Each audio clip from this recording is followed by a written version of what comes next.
Hello, dear students. Hope your study is going very well.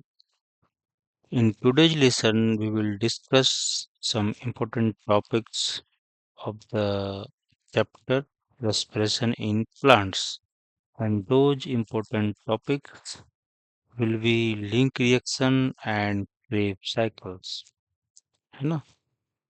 This topic comes under aerobic respiration. और यहाँ पे we will decode NCERT lines. NCERT का एक एक line को हम लोग डिकोड करेंगे और उसका जो कॉन्सेप्ट है उसमें है ना उस चीज को भी हम लोग देखेंगे और जरूरत पड़ने पे है ना चीजों को बेटर अंडरस्टैंडिंग के लिए थोड़ा बहुत कुछ है ना एक्स्ट्रा अगर देखने की जरूरत पड़ जाए तो उसको भी हल्का फुल्का देखेंगे सो दैट हमारी टॉपिक की एक अच्छी अंडरस्टैंडिंग बने। ठीक है, तो लेट्स बिगिन। ये आपका लेक्चर जो है इससे पहले हम लोगों ने इंट्रोडक्शन पार्ट देखा था। उसके बाद हम लोगों ने ग्लाइकोलिसिस के बारे में पढ़ा, फर्मेंटेशन के बारे में पढ़ा, जो कि एनारोबिक रेस्पिरेशन के अंतर्गत आता था। और इस लेक्चर में हम लोग Krebs cycle and link reaction के बारे में पढ़ेंगे। तो लेट्स बिगिन। एरोबिक रेस्पिरेशन, यहाँ पे है ना, ये शुरू करने से पहले हम लोगों ने क्या देखा था कि आपका ग्लाइकोलिसिस करने के बाद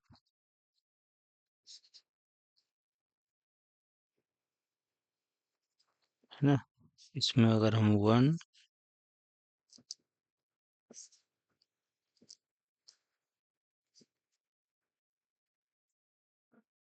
ग्लूकोज मॉलिक्यूल लिए थे और ये आपका ब्रेक डाउन करवा के पार्शियल ऑक्सीडेशन करवा के मल्टीपल स्टेप में दो पायरुविक एसिड हम लोग बनाए थे। दो NADH बना था और दो वाटर भी आपका बना था।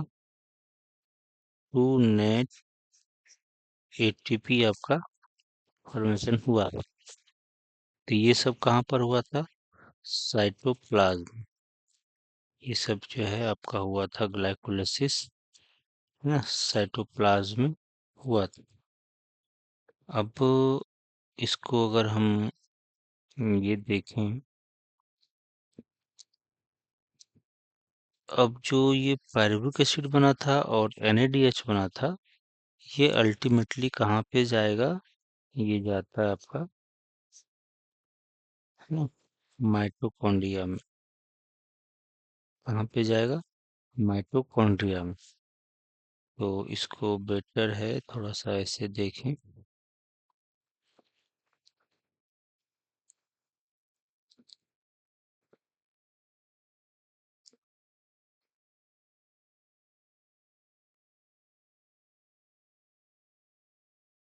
यहाँ पे अगर हम देखें, मान लेते हैं ये आपका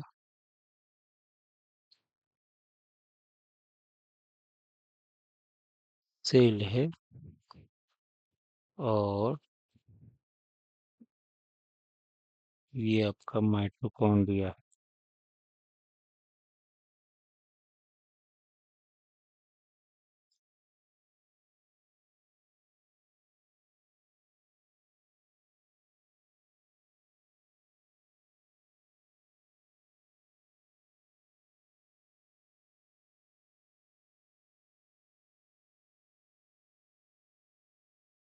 ये मान लेते हैं आपका माइटोकॉन्ड्रिया।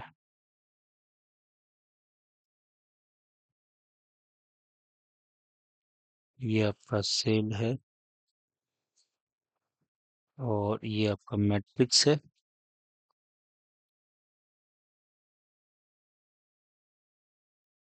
ना, ये आपका मैट्रिक्स हो गया और ये आपका साइटोप्लाज्म।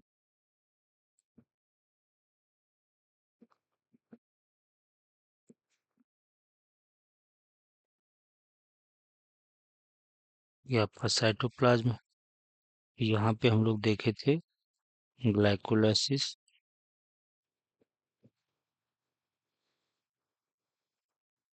यहाँ पे 1 ग्लूकोज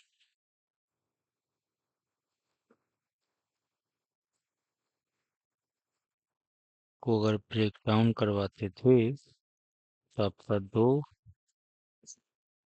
ना मल्टीपल स्टेप में अगर ये हो रहा है, दो आपका पायरुविक एसिड बनता था ना, और आपका दो नेट एटीपी भी बनता था, और दो आपका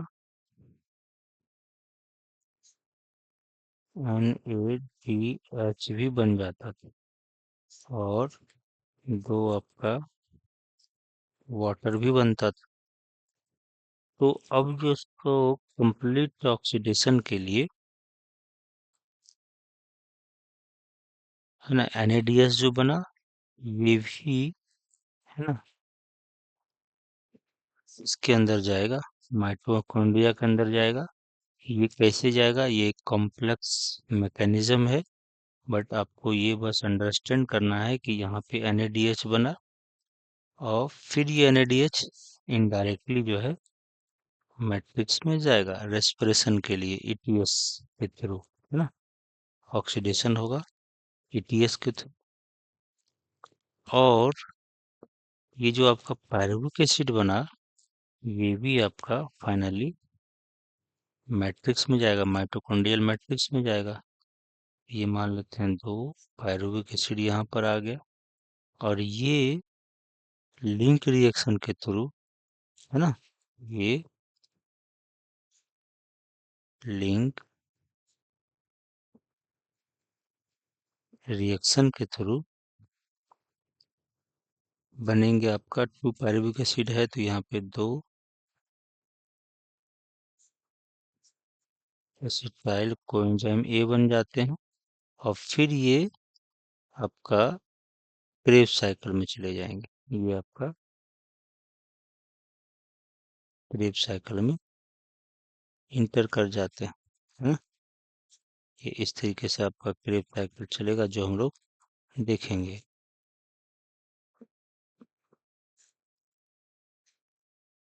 क्रेब साइकिल। तो हम लोग यहाँ पर क्या पढ़ेंगे, हम लोग पढ़ेंगे ये यहाँ से यहाँ तक लिंक रिएक्शन, है ना, और फिर पढ़ेंगे क्रेब साइकिल, है ना। ये लिंक रिएक्शन पढ़ेंगे, और फिर हम लोग क्रेब साइकिल के बारे में यहाँ पे देखेंगे। और ये जो है ये फर्दर ETS है ना, जो कि आपका के थ्रू जो है ऑक्सीडाइज होगा, और ये आपका ATP बनेगा। तो ये हम लोग अलग से अलग जो है लेसन में पढ़ेंगे। तो अभी जो है हम लोग देखे कि ग्लाइकोलाइसिस से 2 पायरुविक एसिड बना, 2 NADH बना, वाटर बना, ATP बना, है ना। और ये फिर फाइनली पायरुविक एसिड आपका माइटोकॉन्ड्रियल मैट्रिक्स में जाएगा, और ये इनडायरेक्टली, है ना, इनडायरेक्टली ये भी, है ना। और यहाँ पर आपको ऐसा नहीं कि डायरेक्ट चला जाएगा, है ना। यहाँ पे समझ लें कि कैरियर मॉलिक्यूल्स के हेल्प से ये इनडायरेक्टली जो है जाएगा मैट्रिक्स में। NADH भी एक तरह से मैट्रिक्स में इनडायरेक्टली आया, और ये पायरुवेट फिर जो है वो, है ना, सिम्पोटर एंटीपोटर इस तरह का मैकेनिज्म होता है जो इसको अंदर ले जाता है। अगर इसको अगर हम देखना चाहें तो आप देख सकते हैं।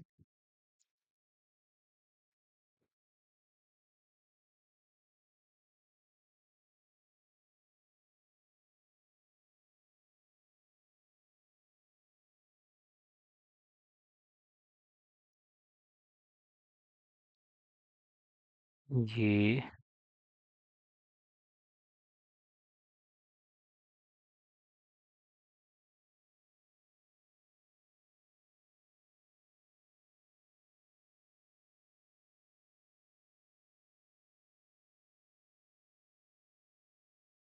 या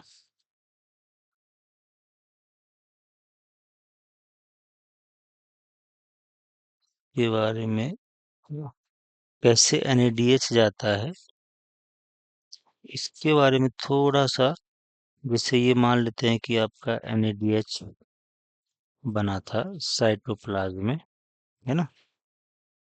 और ये एंट्री करेगा आपका कहाँ पे, इंटर मेम्ब्रेन स्पेस में, है ना। इंटर मेम्ब्रेन स्पेस में एंट्री करेगा और इंटर मेम्ब्रेन स्पेस तक तो वो चला जाता है, क्योंकि जो आउटर मेम्ब्रेन होते हैं वो उसके पास करके ही आपका NADH इंटर मेम्ब्रेन स्पेस में आएंगे और वहां पर एक रिएक्शन होंगे, है ना, मैलेट एस्पार्टेट सेटल। तो वो NADH आपका ये कन्वर्ट होकर के NAD+ बनता है और ये एस्पार्टेट को मैलेट में कन्वर्ट करता है। मैलेट पर इधर जाएंगे और मैलेट से फिर, है ना, वो ऑक्जेलोएसीटेट बनता है और उस कंडीशन में वो फिर NAD+ को NADH बना देता है। तो हमें मेनली क्या समझना है, NADH, ये जो NADH था, NADH ये मैट्रिक्स में जाना है, तो मैट्रिक्स में आपको ये यहाँ पे चला गया, है ना।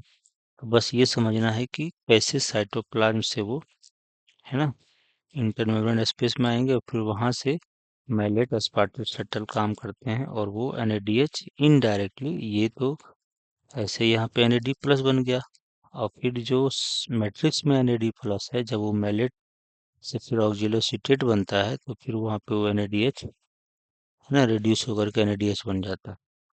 इनडायरेक्टली अगर हम देखें तो NADH आपका मैट्रिक्स के अंदर चला जाता है। और उसी तरीके से पायरुवेट आपका, है ना, वो भी जो है कैरियर मॉलिक्यूल्स के हेल्प से आपका ये पायरुवेट जो है वो आपका मैट्रिक्स में आएंगे और ये फिर पायरुवेट आपका, है ना, लिंक रिएक्शन के थ्रू आपका एसिटाइल कोएंजाइम बनते हैं और फिर ये एसिटाइल कोएंजाइम क्रेब साइकिल में, है ना, एंट्री करता है। यहाँ पे देखेंगे हम लोग दोनों चीजों के बारे में। तो यहाँ पे हम लोग NCERT को देखते हैं क्या लिखा हुआ है। For aerobic respiration to take place within the mitochondria, है ना, तो एरोबिक रेस्पिरेशन कहाँ पर होगा, विदिन द माइटोकॉन्ड्रिया, साइटोप्लाज्म में नहीं होगा, माइटोकॉन्ड्रिया में होगा एरोबिक रेस्पिरेशन। इसका लोकेशन कहाँ पर है, mitochondria.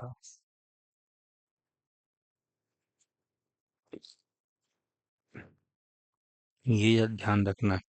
The final product of glycolysis, that is pyruvate, क्या है आपका pyruvate, is transported from the cytoplasm into the mitochondria. वहां से वो ट्रांसपोर्ट होकर के कहाँ जाता है, माइटोकॉन्ड्रिया में जाता है, इतना ध्यान रखना है।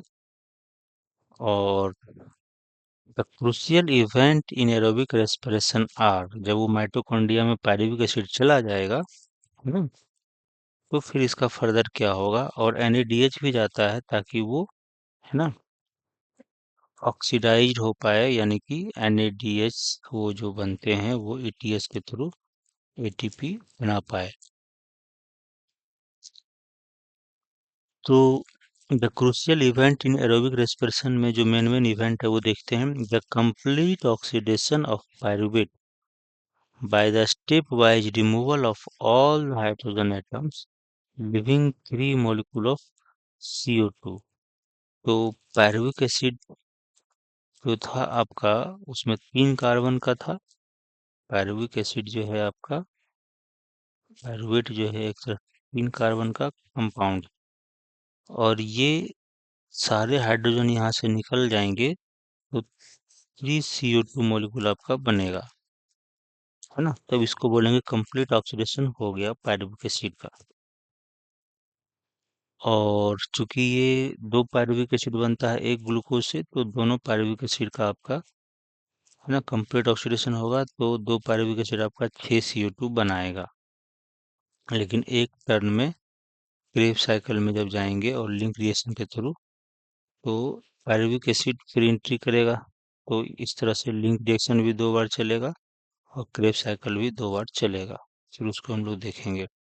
The passing on of the electrons removed as part of the hydrogen atoms to molecule O2 with simultaneous synthesis of ATP। तो फिर कह रहा है passing on the electrons removed as part of the hydrogen। तो एक तरह से देखा जाए तो NaDH प्लस H प्लस था। तो ये जो है अगर ऑक्सीडाइज होगा तो क्या बन जाता है आपका NaD प्लस बन जाता था। यहाँ से क्या निकल गया आपका 2 हाइड्रोजन निकल गया था, है ना। तो 2 हाइड्रोजन निकल गया, तो एक तरीके से देखा जाए ये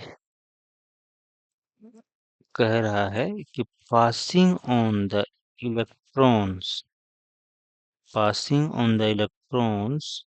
removed as part of the hydrogen atoms to molecule of O2 with simultaneous synthesis of ATP। ये जो हाइड्रोजन एटम यहाँ से रिमूव हुआ, एक तरह से देखा जाए तो यहाँ से इलेक्ट्रॉन भी रिमूव हुआ, क्योंकि हाइड्रोजन एटम को अगर हम तोड़ें तो ये इलेक्ट्रॉन प्लस H प्लस में जो है ये ब्रेक डाउन होता है ना। ये जो इलेक्ट्रॉन है ये ETS के थ्रू जो है ना मूव करेगा, और ये फिर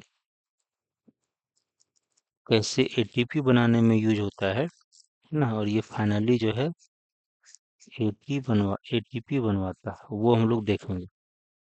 बट अभी बस ये रखना है कि 2 इवेंट्स होता है।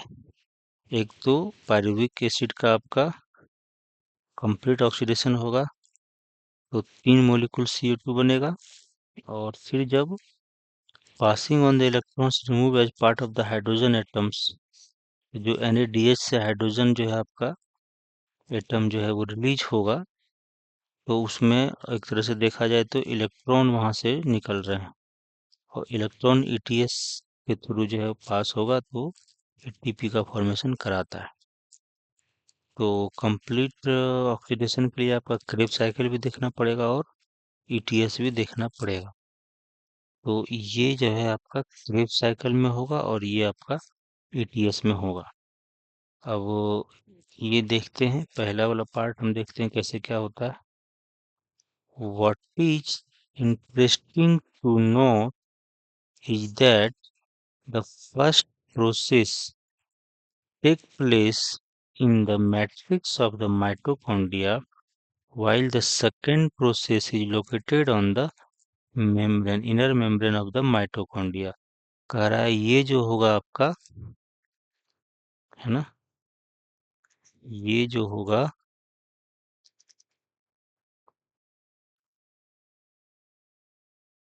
ये जो है पहला, है ना, ये तरह से देखा जाए तो पहला है और ये आपका दूसरा है।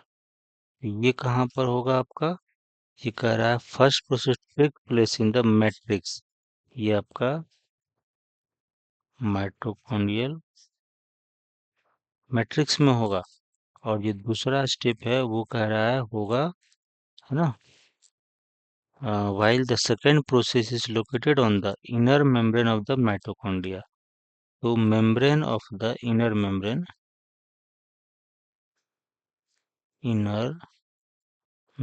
of, इसको थोड़ा सा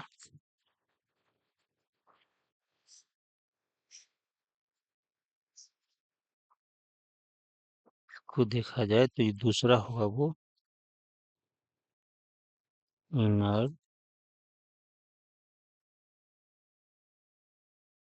मेम्ब्रेन ऑफ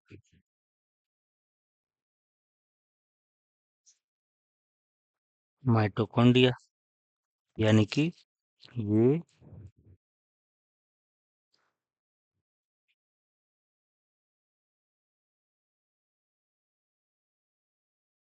ये आपका मान लेते हैं, है ना, मैट्रिक्स है। और यहाँ पे मान लेते हैं कि आपका ईटीएस होगा। ईटीएस के लिए कॉम्प्लेक्स चाहिए, complex one, complex two, complex three, complex four, complex five, है ना। One, two, three, four, five, ये सब जो है आपका ईटीएस है ना। ईटीएस कहाँ पे प्रेजेंट है? इस मेम्ब्रेन पे प्रेजेंट, इनर मेम्ब्रेन पे आपका प्रेजेंट है। तो ये वाला पहला जो है आपका, पहला जो है आपका मैट्रिक्स में होगा। और दूसरा जो है वो ये, है ना, inner membrane of the mitochondria यहाँ पर होगा। इस पे होगा, इनर जो मेम्ब्रेन है आपका, इस पे होगा। तो ये हो गया ईटीएस, है ना। इसके बारे में हम लोग बाद में पढ़ेंगे। और ये जो मैट्रिक्स में है, यहाँ पर आपका क्रेब साइकिल चलेगा मैट्रिक्स के अंदर में।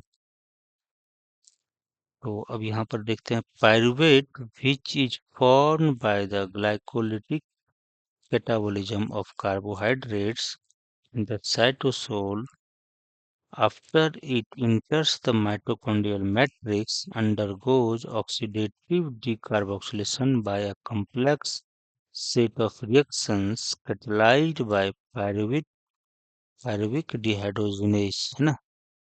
एक कह रहा है कि जो आपका पायरुवेट फॉर्म हुआ था ग्लाइकोलिटिक कैटाबोलिज्म, कैटाबोलिज्म मतलब ब्रेक डाउन, तो glycolytic catabolism of carbohydrate in the cytosol, कह रहा है साइटोसोल में जो ग्लाइकोलिटिक कैटाबोलिज्म हुआ, ग्लूकोज का ब्रेकडाउन हुआ था आप, है ना। और वहां से पायरुवेट बना था आपका। आफ्टर इट इंटर्स माइटोकॉन्ड्रियल मैट्रिक्स, तो वो जो वो पायरुवेट है वो साइटोप्लाज्म से माइटोकॉन्ड्रियल मैट्रिक्स में जाएगा और वहां पे अंडरगोज ऑक्सीडेटिव डिकार्बोक्सिलेशन। और ऑक्सीडेटिव डिकार्बोक्सिलेशन होगा, वो कैसे होगा वो हम लोग यहाँ पर देखेंगे। और by a complex set of reactions catalyzed by pyruvic dehydrogenase. These reactions catalyzed by pyruvic dehydrogenase require a participation of several coenzymes. Several coenzymes वहाँ पे involve होते हैं, including NAD plus and coenzyme A। तो ये सब क्या है? coenzymes ही है ना। several coenzymes including आपका NAD plus भी यूज होगा और कोएंजाइम ए यूज होगा और भी कोएंजाइम्स यूज होते हैं। तो सेवरल कोएंजाइम्स में क्या क्या आएंगे वो चीज़ें हम लोग एक फिगर में देखेंगे। तो एक तरह से देखा जाए तो ये पायरुविक एसिड है, साइटोप्लाज्म से माइटोकॉन्ड्रिया में आया था, वहाँ पे कोएंजाइम यूज होगा, ए NAD प्लस यूज होगा। और यहाँ पे पायरुवेट डिहाइड्रोजनेज एंजाइम यानी कि कॉम्प्लेक्स एंजाइम्स होते हैं, उसमें 3 एंजाइम इन्वॉल्व होते हैं, है ना। Enzyme one, enzyme two, enzyme three. तो ये तीनों एंजाइम जो है यहाँ पे एक साथ काम करते हैं और इसको कन्वर्ट करता है पायरुविक एसिड को एसिटाइल को एंजाइम में। एक CO2 बनेगा, है ना। ऑक्सीडेटिव डिकार्बोक्सिलेशन, क्यों ऑक्सीडेटिव डिकार्बोक्सिलेशन कहेंगे? क्योंकि यहाँ पे कार्बन के साथ कोई भी हाइड्रोजन नहीं है ना। इसका ऑक्सीडेशन हो रहा है एक तरह से देखा जाए तो। और यहाँ पे ऑक्सीडेशन हो रहा है तो हाइड्रोजन कौन रिमूव किया? NAD प्लस से आपका बन गया था NADH। तो ये रिड्यूस हो गया, तो एक NADH इस स्टेप में बनते हैं और एक ऑक्सीडेटिव डिकार्बोक्सिलेशन हुआ, यानी कि यहाँ पे CO2 एक बना आपका, यहाँ से हाइड्रोजन जो आपका रिमूव हुआ था। इस तरह से CO2 का कंप्लीट ऑक्सीडेशन हो गया। CO2 जो ऑक्सीडाइज होकर के आपका बन गया और Na+ का रिडक्शन हुआ था और NADH बना था और एक एसिटाइल कोएंजाइम A बनेगा। इसी को बोलते हैं लिंक रिएक्शन। यही आपका क्या है? लिंक रिएक्शन है। ये क्या है? Link reaction. During this process, two molecules of NADH are produced from the metabolism of two molecules of pyruvic acid. अगर यहाँ पे दो मोलिकुल्स लेंगे तो यहाँ भी दो लेना पड़ेगा, सब दो लेना पड़ेगा, है ना। ये भी दो बनेगा, ये भी दो को CO2 बनेगा और दो NADH आपका बनेगा, दो H+ बनेगा, ये है ना, ये जो है दोनों मिलकर।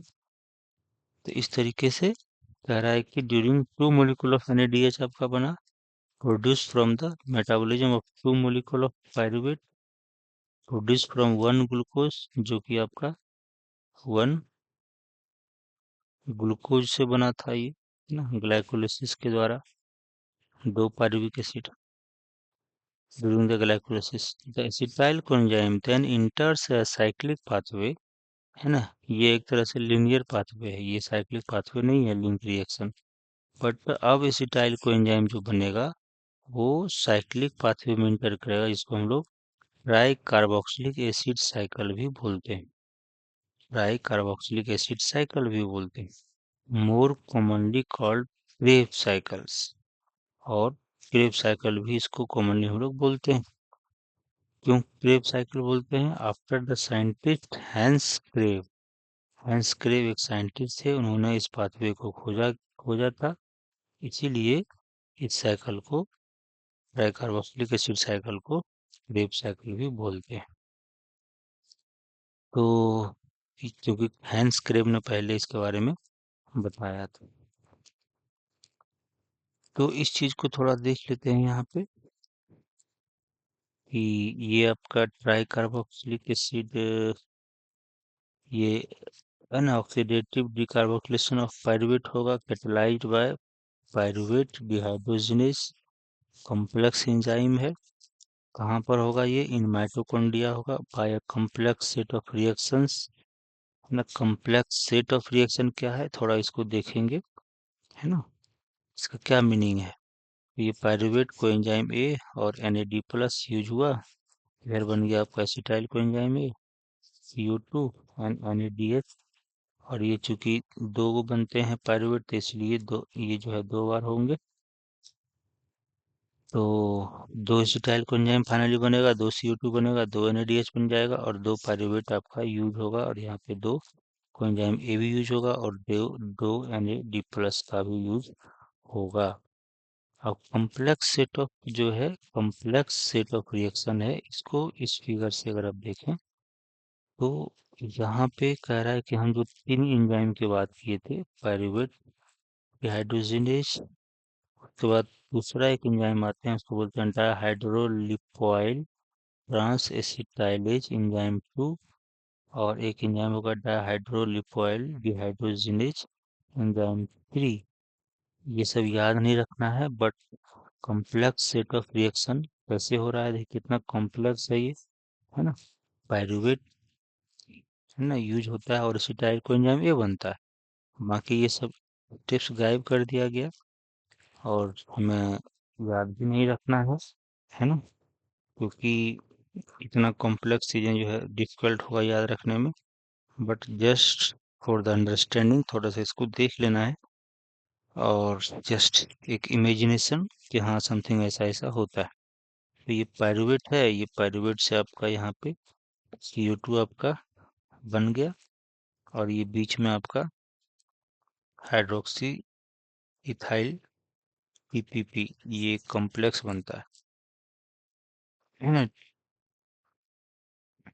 और ये टिप फिर वापस जो है यहाँ पे लिपोएमाइड एक मॉलिक्यूल्स है, ये और ये दोनों मिल करके आगे रिएक्शन करेगा, तो ये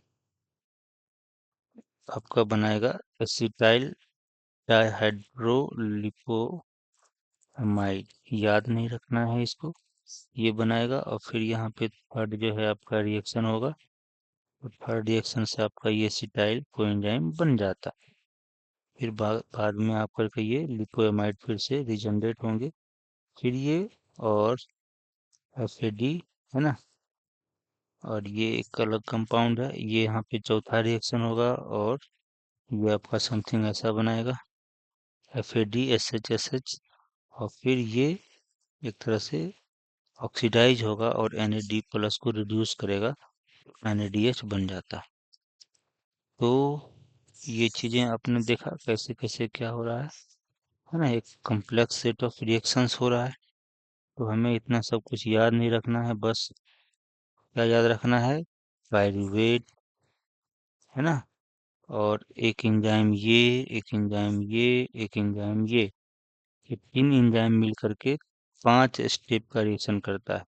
एक रिएक्शन यहाँ पर हुआ, 1 मिनट, है ना, एक रिएक्शन, इसको दूसरा पिन से दिखाएं, एक रिएक्शन यहाँ हुआ, एक रिएक्शन यहाँ हुआ, एक रिएक्शन यहाँ हुआ 3, एक यहाँ पर हुआ 4 और एक यहाँ पर हुआ 5, 5 रिएक्शन हुआ।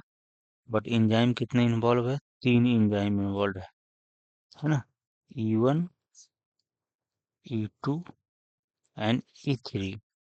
E1 जो है उसमें आपका U1 में भी इन्वॉल्व है, और 2 में आपका 1 एंड 2 दोनों इन्वॉल्व है। फिर 3 में जो है ओनली 2 इन्वॉल्व है। फोर्थ में आपका 2 एंड 3 जो है दोनों एंजाइम इन्वॉल्व है, और फिफ्थ में जो है सिंपल 3 एंजाइम जो है इन्वॉल्व है, हर एंजाइम।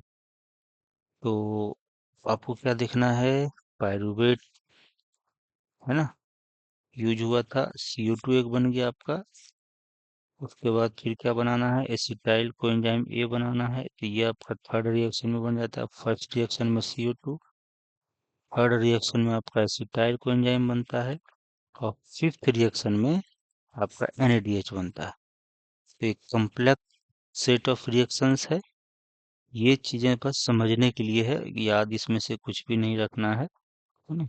और ये पायरूवेट डिहाइड्रोजनेज कॉम्प्लेक्स, इसमें 3 एंजाइम इन्वॉल्व होता है, ये थोड़ा सा बस एक अंडरस्टैंडिंग के लिए। तो आप समझ गए होंगे कैसे by a complex set of reactions, है ना, कॉम्प्लेक्स सेट्स ऑफ रिएक्शन, बस ये लाइन याद रखना है और वो इमेजिन कर लेना है कि वहाँ पे 3 एंजाइम इन्वॉल्व होते हैं और वो 5 स्टेप में रिएक्शंस होते हैं, जिसमें आपका CO2 बनता है, एसिटाइल कोएंजाइम ए बनता है ना, और NADH बन जाता है फाइनली जो है। और ये दो बार रिएक्शन चलेंगे, तो आपका ये सब दो मॉलिक्यूल्स बनेंगे, और 2 पायरूवेट भी आपका यूज होता है, 2 NAD+ यूज होगा और 2 कोएंजाइम ए भी यूज होता है।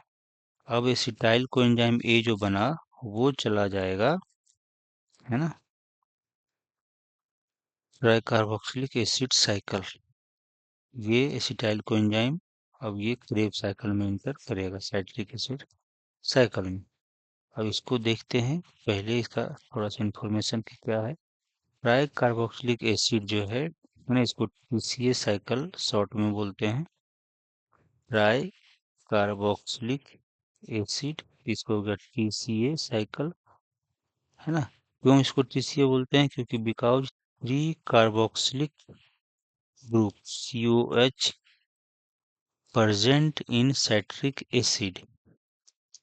तो साइट्रिक एसिड में 3 कार्बोक्सिलिक एसिड आपका प्रेजेंट है, इसलिए ट्राई कार्बोक्सिलिक एसिड साइकिल बोल देते हैं। और साइट्रिक एसिड साइकिल क्यों बोलते हैं, इसको दूसरा नाम है क्योंकि जो साइट्रिक एसिड है वो फर्स्ट प्रोडक्ट आपका बनता है। तो फर्स्ट प्रोडक्ट आपका साइट्रिक एसिड है, इसलिए इसको साइट्रिक एसिड साइकिल भी बोलते हैं।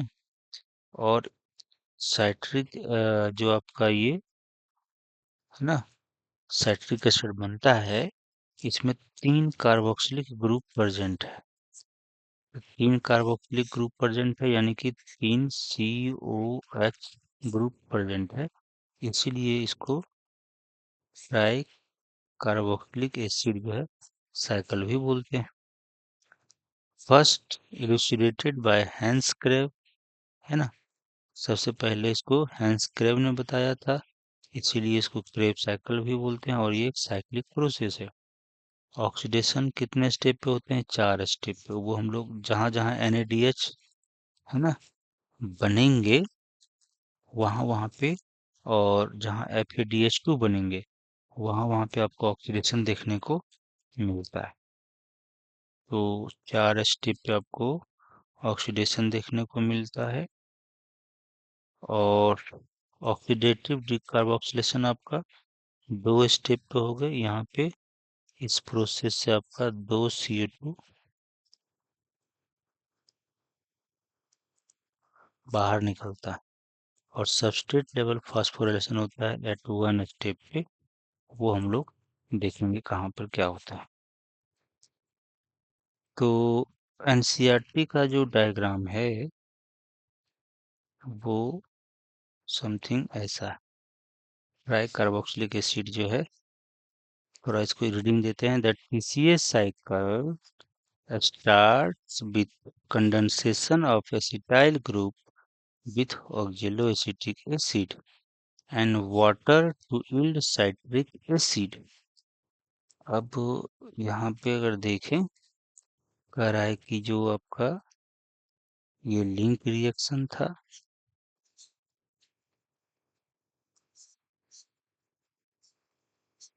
है ना, इसमें पायरुवेट से बन गया आपका एसिटाइल कोएंजाइम ए, जिसमें NADH बना था, CO2 बना था, है ना। और इसमें COA कोएंजाइम ए यूज होगा, NAD प्लस यूज होगा। और एसिटाइल कोएंजाइम ए बनाया था 2 कार्बन का, और 1 कार्बन आपका CO2 बन के निकल गया था। अब ये acetyl coenzyme A ऑक्जेलो acetic acid के साथ मिलके साइट्रिक एसिड बनाएगा, और यहाँ पर एक वाटर मॉलिक्यूल यूज होगा, और यहाँ पे एक कंडेंसेशन प्रोसेस चलेगा, है ना। इस स्टेप में कंडेंसेशन होता है ना। एक 4 कार्बन का और एक 2 कार्बन का मॉलिक्यूल्स मिलके 6 कार्बन का मॉलिक्यूल आपका बनाता है। फिर यहाँ पे दिखाया कि साइट्रिक एसिड से जब अल्फा कीटोग्लूटाराइड बनते हैं तो उस दौरान आपका एक CO2 फिर यहाँ बाहर निकलता है, और एक NADH बनता है। फिर यहाँ से दिखाया है कि जब वो सक्सिनिक एसिड बनता है तो यहाँ पे अल्फा कीटोग्लूटारिक एसिड से वहाँ पे एक CO2 फिर बाहर निकलता है, एक NADH जो है आपका बनता है, और एक GTP भी बनता है।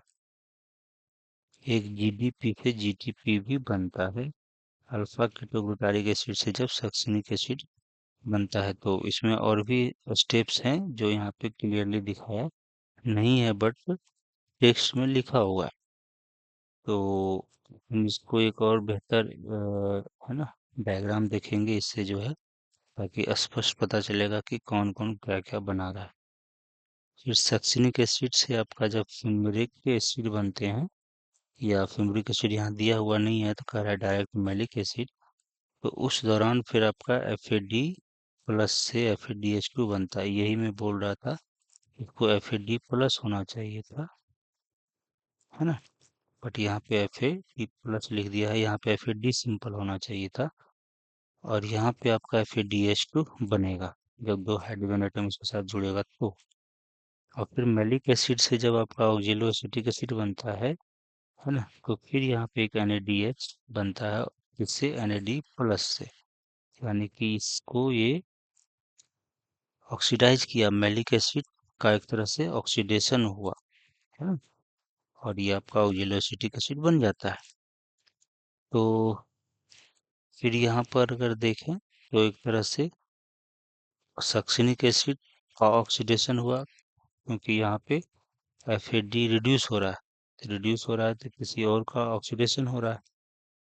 तो एक तरह से देखा जाए तो सक्सिनिक एसिड से मैलिक एसिड बनना में एक ऑक्सीडेशन का प्रोसेस हो रहा है, और फिर वहाँ फर्दर ऑक्सीडेशन होकर के ऑक्जेलो एसिटिक एसिड बनाता है।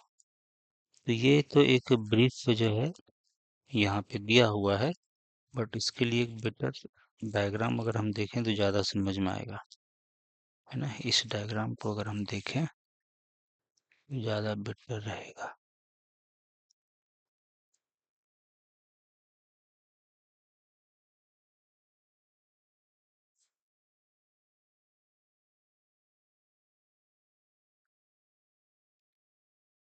यहाँ पर समझे, आपका एसिटाइल कोएंजाइम और ऑक्जेलो एसिटिक एसिड आया, और यहाँ पर एक वाटर मॉलिक्यूल्स का यूज हुआ और यहाँ पे कंडेंसेशन हुआ, है ना। और यहाँ से कुछ कोएंजाइम ये बाहर निकल गया, बन गया आपका साइट्रेट।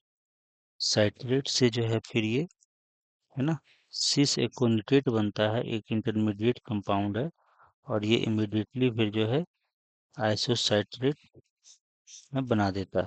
तो और यहाँ पर एक मॉलिक्यूल्स बाहर निकलते हैं, तो फिर आइसोसाइट्रेट बनाने के लिए एक वाटर मॉलिक्यूल्स आपका फिर यूज हो जाता है। तो ये तो स्टेप एनसीईआरटी में नहीं है, इसलिए इसको याद भी नहीं रखना है, ये याद भी नहीं रखना है। सिंपल याद रखना है, साइट्रेट से बन गया आपका आइसोसाइट्रेट बन गया, है ना। और आइसोसाइट्रेट से ऑक्सीडेटिव डिकार्बोक्सिलेशन होगा, यहाँ पर भी जो, है ना, आपका ऑक्सीडेटिव डिकार्बोक्सिलेशन होगा, एक CO2 आपका निकल गया, क्योंकि कार्बन के साथ सिर्फ ऑक्सीजन है, हाइड्रोजन नहीं है, तो यानी कि ये ऑक्सीडाइज्ड कार्बन है एक तरह से देखा जाए तो पूरी तरह से, इसलिए इसको बोल देते हैं ऑक्सीडेटिव डिकार्बोक्सिलेशन। तो किसी का रिडक्शन भी होगा, तो Na+ का रिडक्शन होगा, और फिर जो है यहाँ पे एक तरह से देखा जाए तो यहाँ पर भी एक Na+ यूज हुआ और ये NADH बनाया। और इस स्टेप में एक और कंपाउंड बनता है ऑक्जेलो सक्सिनिक एसिड, बट यहाँ पे उसे दिखाया नहीं गया है। जब साइट्रेट्स आइसोसाइट्रेट से ऑक्जेलो सक्सिनिक एसिड बनता है, उसी समय NADH रिड्यूस होकर के बनता है। फिर ऑक्जेलो सक्सिनिक एसिड से फिर आपका वो बन जाता है अल्फा कीटो ग्लूटार। तो उस स्टेप को यहाँ पे दिखाया नहीं है, यहाँ पे डायरेक्ट लिखा है आइसोसाइट्रेट से अल्फा कीटो ग्लूटाराइड बन जाता है, और इसके बीच में एक NADH बनता है और एक CO2 बाहर निकलता है। इसको बोलते हैं ऑक्सीडेटिव डिकार्बोक्सिलेशन। अब अल्फा कीटोग्लूटारेट फिर फर्दर जो है ना, यहाँ से फिर एक ऑक्सीडेटिव डिकार्बोक्सिलेशन होगा, और यहाँ पे कोएंजाइम यूज होगा और बनाएगा सक्सिनाइल कोएंजाइम ए, है ना। और सक्सिनाइल कोएंजाइम ए से जब सक्सिनिक एसिड बनेगा, सक्सिनेट जब बनेगा, तो एक GDP से हुआ GTP बनाता है, और ये कपल्ड होता है एक तरह से, है ना। और फिर ये कन्वर्ट होकर के ATP में बन जाता है। तो ये एक कैसे बनता है अगर देखा जाए, ये मान लेते हैं ये GDP था, और इससे जो है बन गया आपका GTP। यहाँ पे आपका BP यूज होगा, है ना। और ये आपका फाइनली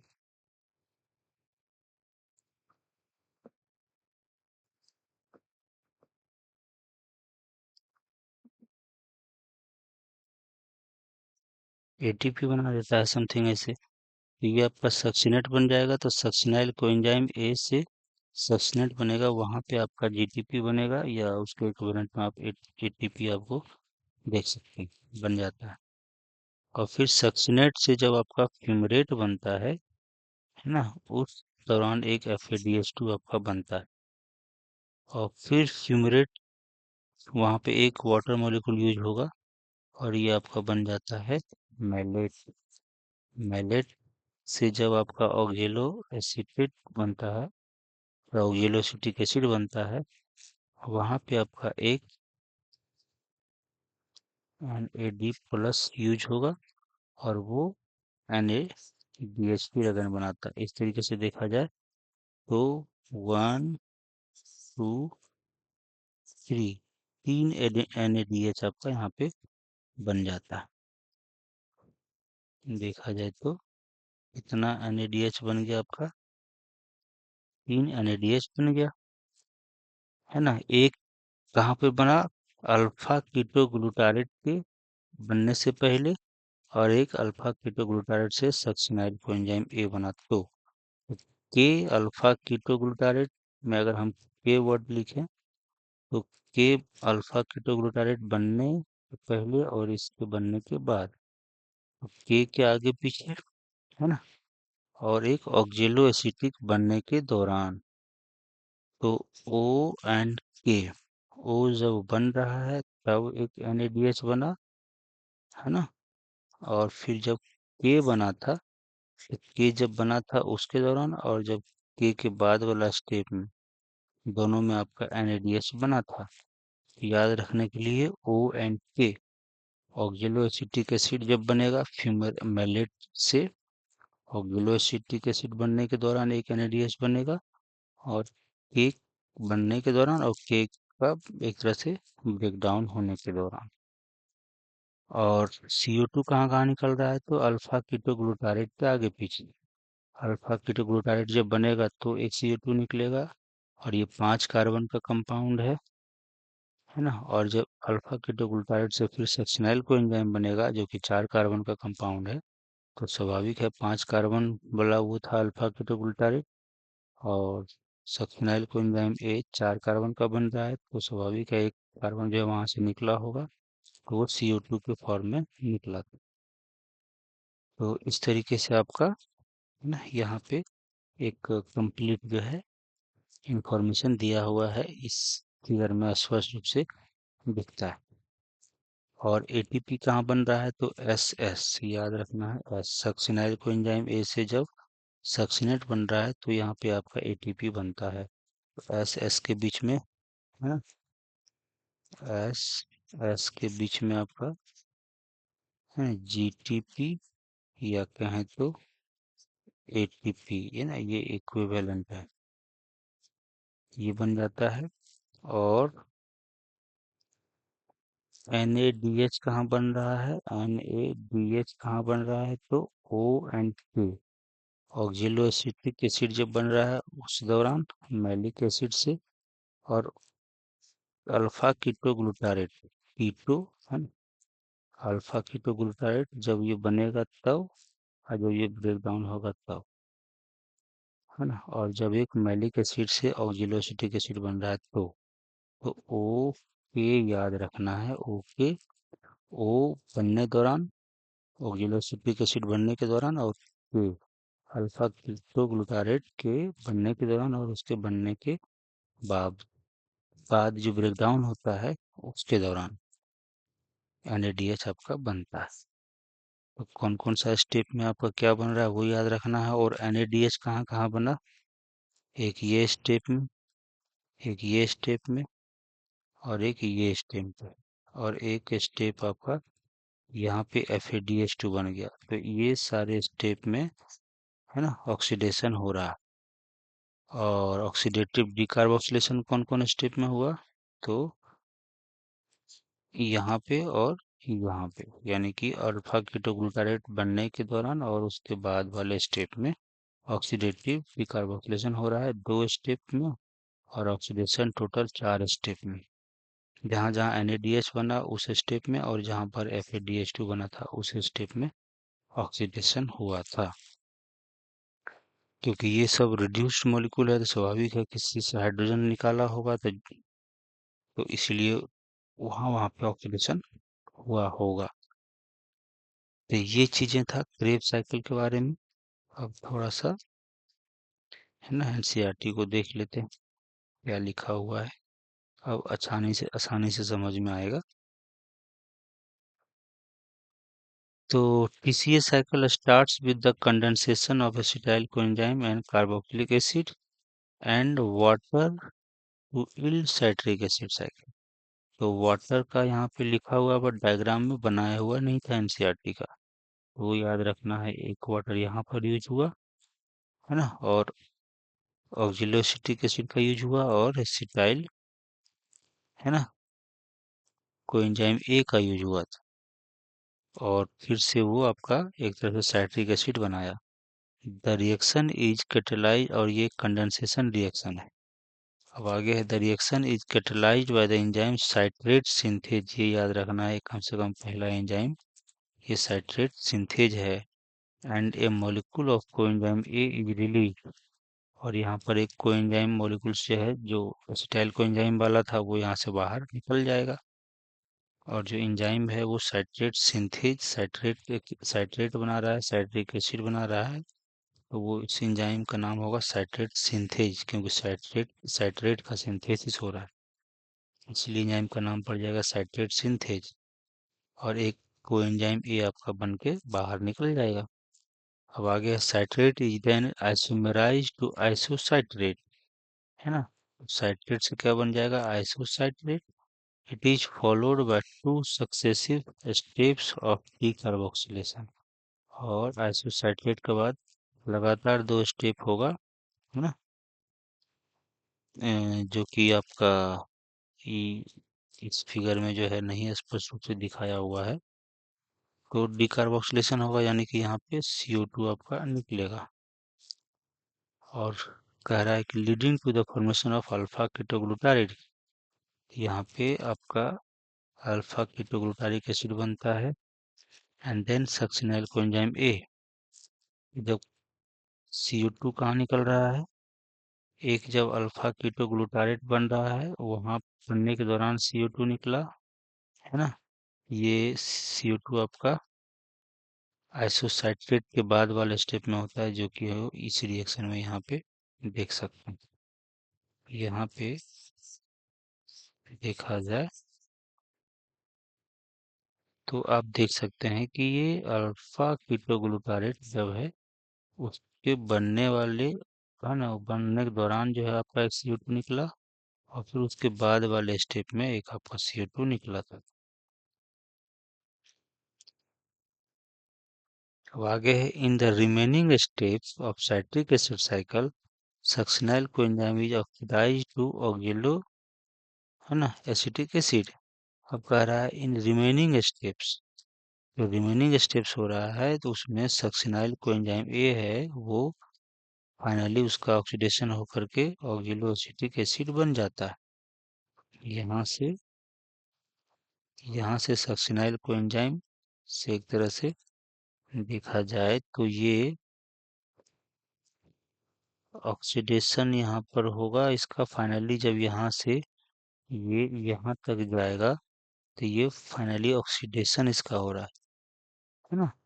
तो सक्सिनाइल कोएंजाइम से एक तो ऑक्सीडेशन यहाँ पर आपको देखने को मिल जाएगा, इस स्टेप में यहाँ से हाइड्रोजन निकल रहा है सक्सिनिक एसिड से, और फिर यहाँ पर आपका हाइड्रोजन जो है, इस स्टेप में आपका एक NADH बन रहा है, इस स्टेप में हाइड्रोजन यहाँ से निकलेगा, और फाइनली आपका ऑक्जेलोएसिटिक एसिड बन जाएगा, जो कि, है ना, ऑक्सीडाइज्ड मॉलिक्यूल है as compare to the succinyl coenzyme में। सक्सिनिक एसिड क्या है, वो मैलेट है या फिमरेट है, उससे जो है ये ऑक्सीडाइज्ड फॉर्म में है जो। तो ये चीजें आप याद रखना है। आगे है ड्यूरिंग द, और फिर जैसे ऑक्जेलोएसिटिक एसिड बन जाएगा तो फिर से साइकिल आपका कंटिन्यू चलते रहेगा इस तरह से, है ना। इस तरीके से आपका साइकिल जो है बार बार चलते रहेगा। During the conversion of succinyl coenzyme A to succinic acid a molecule of GTP synthesised. तो जब सक्सिनाइल कोएंजाइम ए से सक्सिनिक एसिड बनता है तब जाकर के एक आपका GTP बनता है, फिर वो GTP जो है एक तरह से कन्वर्ट होकर के ATP में बना देता है। This is a substrate level phosphorylation. यहाँ पे जो फास्फोराइलेशन हो रहा है, जो GTP बन रहा है, वो सबस्ट्रेट लेवल फास्फोराइलेशन से बनता है। किसी सबस्ट्रेट से जो है, जो एंजाइम होते हैं, वहाँ पे एक फॉस्फेट ग्रुप इस एंजाइम से जुड़ते हैं, और फिर वो फॉस्फेट, है ना, GDP के साथ जुड़ जाता है, इसलिए इसको बोलते हैं सबस्ट्रेट लेवल फास्फोराइलेशन। ये याद रखना कि जो क्रेब साइकिल में आपका GDP ITP बन रहा है, वो इससे बनता है substrate level phosphorylation. In a coupled reaction, GDP is converted to GDP with the simultaneous synthesis of ATP from ADP, और फिर तुरंत जो है वो, है ना, ADP से ATP में कन्वर्ट हो जाता है। Also, there are 3 points in the cycle where NAD is reduced to NADH plus H plus, and 1 point where FAD plus लिखा हुआ है, एक्चुअली इसको, है ना, FAD रहना चाहिए, है ना, ज़्यादा बेटर रहता है, क्योंकि ये रिड्यूस, इसके साथ अगर हम दो हाइड्रोजन जोड़ेंगे, है ना, दो हाइड्रोजन जोड़ेंगे, तब आपका ये FADH2 होगा। लेकिन अगर अगर हम FAD+ लिखते हैं और दो एक रिड्यूसिंग इक्विवेलेंट अगर हम यहाँ पर देते हैं, तो फिर FADH+H+ लिखना पड़ेगा, जो कि ना, ऐसा जनरली लिखते नहीं हैं।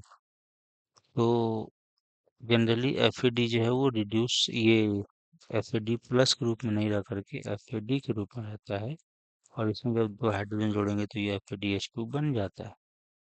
बट अगर FAD+ लिखेंगे तो फिर ये FADH2, है ना, इतना थोड़ा सा ठीक नहीं होगा। बट खैर यहाँ पे FAD+ लिखा है तो आप इसको मान के ऐसे ही चलिए। हम्म, आगे है the continued oxidation of acetyl coenzyme A via the TCA cycle requires the continued replacement of the oxaloacetic acid। तो कह रहा है कि आपका अगर the continuous oxidation of acetyl coenzyme होना होगा तो बार बार ऑक्जिलोएसिटिक एसिड हमको रिप्लेस करके बार बार लाना पड़ेगा। तो the first member of the cycle, है ना, जो कि क्या है, ऑक्जिलोएसिटिक एसिड आपका एक first member of the cycle है ना, ये पहला मेंबर है, फर्स्ट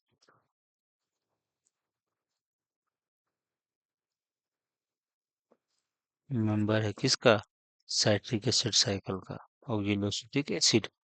वो चीज यहाँ पे लिखा हुआ है कि oxaloacetic acid the first member of the cycle, है ना।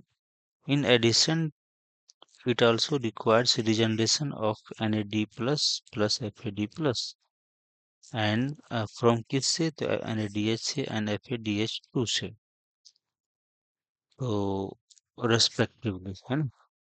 तो अभी जैसा जैसा लिखा हुआ यहाँ पे वैसे ही मान के चलिए। बट, है ना, बड़े बुकों में अगर FAD लिखते हैं और उससे फिर रिड्यूसन करने के बाद FADH2 बनाते हैं, है ना, उसका ये कारण था कि FAD जो है जनरली न्यूट्रल कंडीशन में ही, है ना, लिटरेचर में लिख के यह दिया रहता है। अब आगे है the summary equation for this page of respiratory में बी रिटन एज फॉलोज।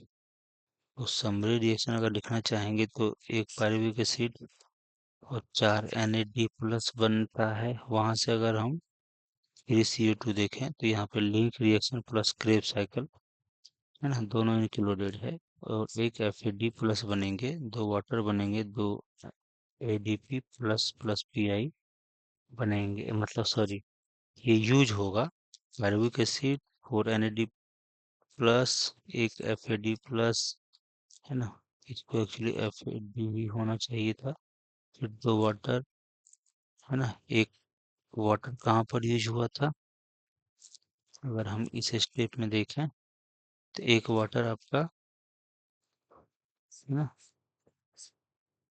यहाँ पर यूज हुआ था, एक वाटर आपका यहाँ यूज हुआ और एक वाटर आपका यहाँ पर यूज हुआ था एक टर्न क्रेब साइकिल में, इसीलिए यहाँ पे लिखा हुआ है 2 मोलिकुलर वाटर। और 4 NAD क्यों लिखा गया, क्योंकि 3 NAD आपका यहाँ पर यूज हुआ, है ना, 3 NAD आपका, दिखाते हैं कैसे हुआ। तो एक तो NAD यहाँ पर यूज हुआ, एक NAD आपका यहाँ यूज हुआ, एक NAD आपका यहाँ हुआ और एक NAD आपका यहाँ हुआ। तो पायरुवेट से जो है आपका ऑक्जिलोएसिटिक एसिड तक में 4 NAD, है ना, यूज होते हैं, और 4 NAD H+H+ आपका बनेंगे। तो ये चीजें आपने समझा होगा कि 4 क्यों लिया गया। एक लिंक रिएक्शन का है 1 NAD, कहाँ पर यूज होता है, लिंक रिएक्शन में, और 3 NAD+ आपका क्रेब्स साइकिल में यूज होता है। इस तरीके से देखा जाए तो माइटोकॉन्ड्रियल मैट्रिक्स में ये सारी चीजें होंगी। एक पाइरूवेट से 3 कार्बन डाइऑक्साइड बनेंगे, 4 NADH फाइनली बन जाएंगे, 4 H+ भी बनेंगे, FADH2 भी बनेंगे, है ना, एक, और आपका एक ATP बन के। अब आगे है, we have till now seen that glucose has been broken down to release CO2 and 8 molecule of NADH। तो अभी तक हम लोग देखे थे glucose has been broken down to release CO2 and 8 molecule of NADH and 2 molecule of FADH2 have been synthesized beside just 2 molecule of ATP in TCA cycle। But मात्र 2 ATP ही आपका बनते हुए दिखता है TCA cycle में। You may be wondering why we have been discussing respiration at all, and neither O2 has come into picture nor promised large number of ATP has yet been synthesized। Krebs cycle तक तो अभी oxygen कहीं use होते हुए नहीं दिखा और ना ही ज्यादा ATP बनते हुए दिखा। Also, what is the role of NADH and FADH2? इसका दोनों का क्या रोल है? बेटार सिंथेसाइज जो आपका ग्लाइकोलाइसिस के दौरान बना था और क्रेब साइकिल के दौरान बना था, लिंक रिएक्शन के दौरान बना था, है ना? तो इसका क्या रोल है? तो let us understand the role of oxygen in respiration and how ATP is synthesised. तो इसके बारे में यानी इसकी जो कहानी होगी वो आपका इलेक्ट्रॉन ट्रांसपोर्ट सिस्टम, है ना, के थ्रू जो है आपका ये चीजें सब इसका आंसर आपको मिलेगा कि कैसे ऑक्सीजन जो है इसका यहाँ पे क्या रोल है, कैसे NADH और FADH2 जो है ETS के थ्रू जो है वो ऑक्सीडाइज्ड होता है। तो ये था आपका link reaction and Krebs cycle के बारे में। तो आज का लेक्चर जो है अगेन हम लोग यहाँ पे ख़त्म करते हैं, है ना। अगला जो ETS पार्ट है वो हम लोग नेक्स्ट सेशन में लेक्चर में या कहें तो लेसन में देखेंगे। तो आज के लिए क्लास जो है या लेसन यहीं पे ओवर करते हैं, है ना। अगर वीडियो आपको अच्छा लगा तो चैनल को सब्सक्राइब भी करें, लाइक भी करें, और सो दैट आपको, है ना, फर्दर अपडेट जो है मिलते रहे जब भी हम वीडियो को अपलोड करेंगे तब। तो टुडेज क्लास यानी कि टुडेज जो है आपका जो लेक्चर है यहीं पे, है ना, हम लोग स्टॉप करते हैं। थैंक्स।